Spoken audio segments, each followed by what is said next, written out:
ପ୍ରିୟ ଶ୍ରୋତାବନ୍ଧୁ, ଗୀତା ଜ୍ଞାନରେ ଆପଣଙ୍କୁ ମୋର ସ୍ୱାଗତ।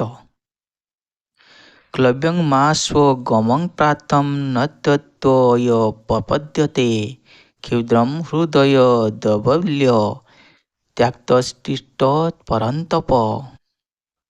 ହେ ବୃଥାପୁତ୍ର, ଏ ପ୍ରକାର କ୍ଳୀବତାର ଦଶବର୍ତ୍ତୀ ହୁଅ ନାହିଁ, ଏହା ତୁମ ପକ୍ଷରେ ଶୋଭା ପାଏ ନାହିଁ।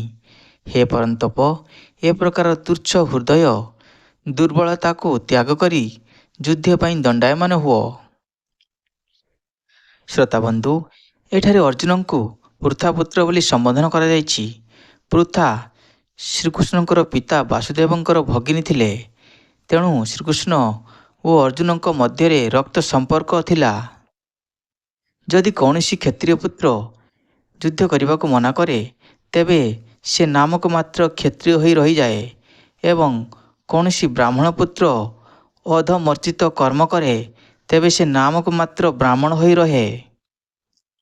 ଏ ପ୍ରକାର କ୍ଷତ୍ରିୟ ଓ ବ୍ରାହ୍ମଣମାନେ କୁଳାଙ୍ଗାର ଅଟନ୍ତି, ବଂଶର କୁପୁତ୍ର ଅଟନ୍ତି। ତେଣୁ ଶ୍ରୀକୃଷ୍ଣ ଏପରି ଇଚ୍ଛା କରୁନାହାନ୍ତି ଯେ ଅର୍ଜୁନ ଏକ କୁଳାଙ୍ଗାର ବା କୁପୁତ୍ର ହୁଅନ୍ତୁ।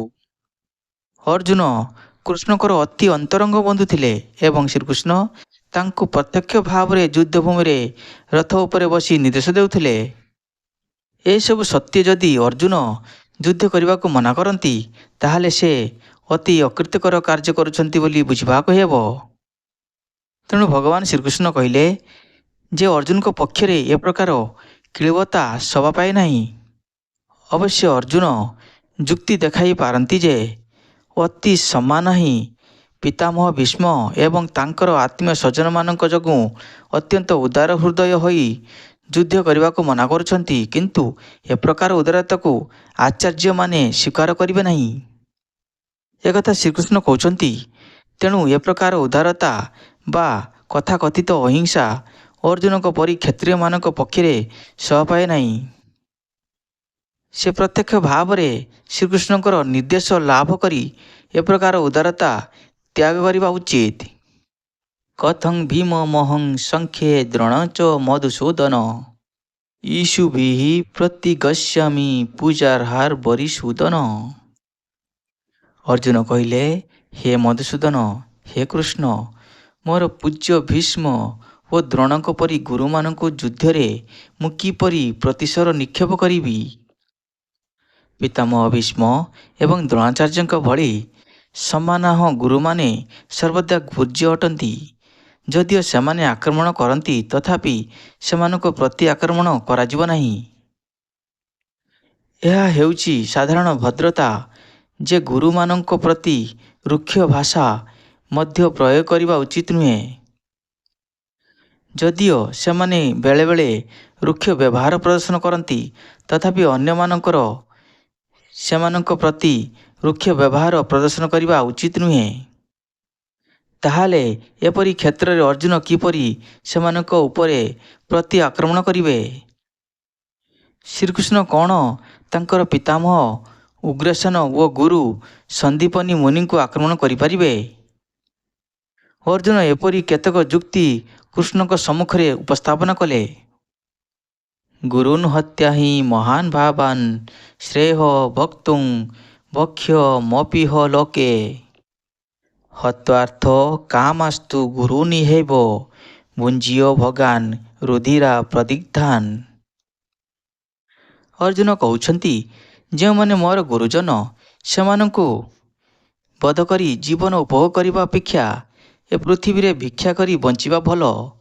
ଯଦିଓ ସେମାନେ ଅର୍ଥକାମୀ, ତଥାପି ସେମାନେ ଗୁରୁଜନ ଅଟନ୍ତି।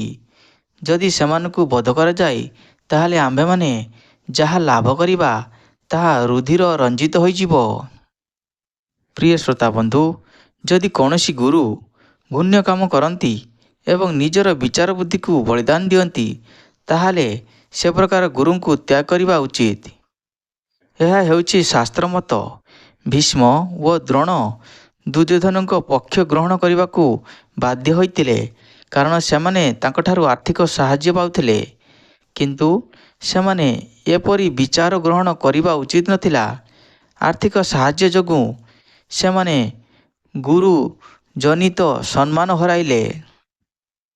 କିନ୍ତୁ ଅର୍ଜୁନ ଭାବୁଛନ୍ତି ତଥାପି ସେମାନେ ଗୁରୁଜନ, ସେଥିପାଇଁ ସେମାନଙ୍କୁ ବଧ କରିବା ଠିକ୍ ନୁହେଁ। ନ ଚୈତ ଦିଦ୍ମଃ କତରନ୍ତ ଗୌରୀୟ ଯଦ୍ୱା ଜୟେମ ଯଦିବ ନ ଜୟେୟୁଃ ଜାନେବ ହତ୍ୟାନୋ ଯଜି ବିଷାମମ୍ ତେ ବସ୍ତିତାଃ ପ୍ରମୁଖେ ଧୃତରାଷ୍ଟ୍ରଃ।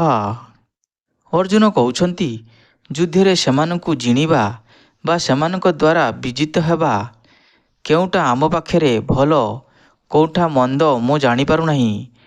ଯାହାକୁ ହତ୍ୟା କରି ନିଜେ ବଞ୍ଚି ରହିବାକୁ ଆମେ ମଧ୍ୟ ଚାହୁଁନାହୁଁ, ସେହି ଧୃତରାଷ୍ଟ୍ରଙ୍କ ପୁତ୍ରମାନେ ବର୍ତ୍ତମାନ ଆମ୍ଭମାନଙ୍କ ସମକ୍ଷରେ ଏ ଯୁଦ୍ଧକ୍ଷେତ୍ରରେ ଦଣ୍ଡାୟମାନ ଅଛନ୍ତି। କ'ଣ କରିବାକୁ ହେବ? ଅର୍ଜୁନ କିଛି ଜାଣିପାରୁନଥିଲେ। ଯଦିଓ କ୍ଷତ୍ରିୟର ଧର୍ମ ହେଉଛି ଯୁଦ୍ଧ କରିବା, ତଥାପି ସେ ଠିକ୍ କରିପାରୁନଥିଲେ ଯେ ସେ କ'ଣ କରିବେ। ସେ ଯୁଦ୍ଧ କରି ଅଯଥା ହତ୍ୟାକାଣ୍ଡ ସୃଷ୍ଟି କରିବେ ନା ଯୁଦ୍ଧରୁ ନିବୃତ୍ତ ହୋଇ ଭିକ୍ଷା ମାଗି ଜୀବନଯାପନ କରିବେ। ଯଦି ସେ ତାଙ୍କର ଶତ୍ରୁମାନଙ୍କୁ ଜୟ ନ କରନ୍ତି ତାହେଲେ ଭିକ୍ଷା କରି ଜୀବନଯାପନ କରିବାକୁ ପଡ଼ିବ। ସେ ଯେ ଯୁଦ୍ଧରେ ଜୟଲାଭ କରିବେ ତାହା ତାଙ୍କର କୌଣସି ନିଶ୍ଚିତତା ନଥିଲା, କାରଣ ଯେକୌଣସି ଗୋଟିଏ ଦଳ ଜୟଲାଭ କରିପାରନ୍ତି। ଯଦିଓ ତାଙ୍କର ବା ପାଣ୍ଡବମାନଙ୍କର ବିଜୟ ସୁନିଶ୍ଚିତ, କାରଣ ସେମାନଙ୍କର ଦାବି ଯୁକ୍ତିଯୁକ୍ତ ଅଟେ, ତଥାପି ଯଦି ଧୃତରାଷ୍ଟ୍ରଙ୍କର ପୁତ୍ରଗଣ ଯୁଦ୍ଧରେ ବିନାଶିତ ହୁଅନ୍ତି ତାହେଲେ ସେମାନଙ୍କର ବିରହର ଜୀବନ ଧାରଣ କରିବା ବଡ଼ ଦୁର୍ବିସହ ହୋଇଯିବ। ଏ ପରିସ୍ଥିତିରେ ଏହା ସେମାନଙ୍କ ପକ୍ଷରେ ଅନ୍ୟ ଏକ ପରାଜୟ ଅଟେ। ଅର୍ଜୁନଙ୍କର ଏ ପ୍ରକାର ବିଚାରଧାରାରୁ ପରିଷ୍କାର ଭାବରେ ଜଣାପଡ଼ୁଥିଲା ଯେ ସେ ଯେ ଭଗବାନଙ୍କର ଜଣେ କେବଳ ବିଶିଷ୍ଟ ଭକ୍ତ ସେତିକି ନୁହେଁ, ସେ ଜଣେ ବିଶିଷ୍ଟ ଜ୍ଞାନୀ ଥିଲେ ଏବଂ ମନ ଓ ଇନ୍ଦ୍ରିୟମାନଙ୍କ ଉପରେ ତାଙ୍କର ପୂର୍ଣ୍ଣ କର୍ତ୍ତୃତ୍ୱ ଥିଲା।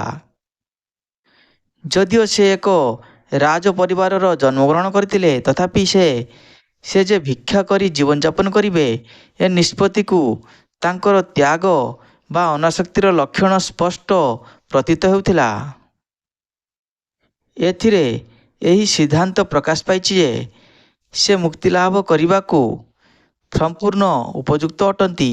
ଇନ୍ଦ୍ରିୟ ଗୁଡ଼ିକ ସଂଯତ ନହେଲେ ଜ୍ଞାନ ଭୂମିକାକୁ ଉନ୍ନତି ହେବାର କୌଣସି ସମ୍ଭାବନା ନାହିଁ। ଜ୍ଞାନ ଓ ଭକ୍ତି ବିନା ମୁକ୍ତି ପ୍ରାପ୍ତି ସମ୍ଭବ ନୁହେଁ। ଅର୍ଜୁନଙ୍କର ଅନେକ ପାର୍ଥିକ ଗୁଣ ଥିଲା, ତା ସତ୍ତ୍ୱେ ଏସବୁ ଦିବ୍ୟ ଗୁଣମାନ ମଧ୍ୟ ତାଙ୍କର ରହିଥିଲା। କାର୍ପଣ୍ୟ ଦୋଷ ପହତ ସ୍ୱଭାବଃ ପୁଚ୍ଛାମି ତ୍ୱା ଧର୍ମ ସମୂଢ଼ ଚେତଃ ଯଚ୍ଛୟଃ ସ୍ୟାନିଶ୍ଚିତଂ ବ୍ରୁହେ ତନ୍ମେ ଶିଷ୍ୟସ୍ତେହଂ ଶାସ୍ତି ମାତ୍ୱା ପ୍ରପନ୍ତମ। ଅର୍ଜୁନ କହୁଛନ୍ତି ମୋର କ'ଣ କର୍ତ୍ତବ୍ୟ ତାହା ମୁଁ ଭାବି ସ୍ଥିର କରିପାରୁନାହିଁ। ଦୁର୍ବଳତା ଯୋଗୁଁ ମୁଁ ମୋର ମାନସିକ ଭାରସାମ୍ୟ ହରାଇ ବସିଛି।